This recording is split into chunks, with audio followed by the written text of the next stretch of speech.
Palatul Mogoșoaia datează din anul 1698, fiind construit în stil arhitectural românesc renascentist, o îmbinare de elemente venețiene cu elemente otomane.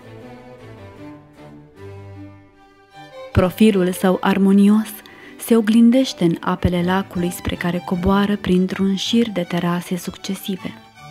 Una dintre caracteristicile palatului este pridvorul larg, deschis, cu arcade. Decorațiunile aplicate sau sculptate în piatră reprezintă motive florale de inspirație orientală.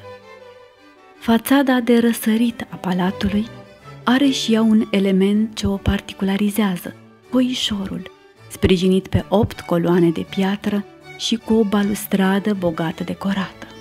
De-a lungul timpului, palatul a suferit transformări radicale din cauza cursului evenimentelor istorice.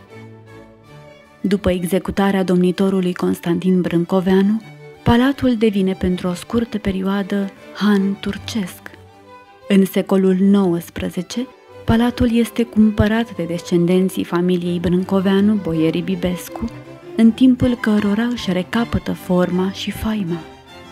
Prințesa Marta Bibescu, cunoscută ca poetă și scriitoare, se implică în restaurarea palatului, reușind, datorită vibrațiilor artistice ale sufletului său, să creeze o minune arhitecturală.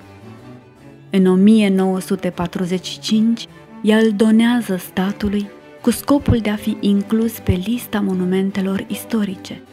În prezent, Palatul Mogoșoaia adăpostește Muzeul de Artă Brâncovenească, care cuprinde numeroase exponate, picturi, manuscrise, cărți cu ornamente care uimesc prin frumusețea și bogăția motivelor, obiecte de cult, sculpturi în lemn și în piatră. Alături de vechile tradiții, arta modernă realizată în curtea palatului reușește să dea un plus de originalitate locului. Nu doar palatul este o deosebită realizare, ci și parcul care îl înconjoară. Acesta ne încântă privirea cu arcade, coloane și un mic labirint de gard viu ce sporesc pitorescul peisajului. Tot în parc găsim și capela care adăpostește mormintele familiei Bibescu. Locul este ideal atât pentru plimbări pe malul lacului, relaxare în crâng, cât și pentru hrana spirituală. Multe cupluri, fiind fascinate de misterul locului, aleg să-și pecetluiască iubirea aici, restaurantul din incinta palatului găzduind numeroase nunți.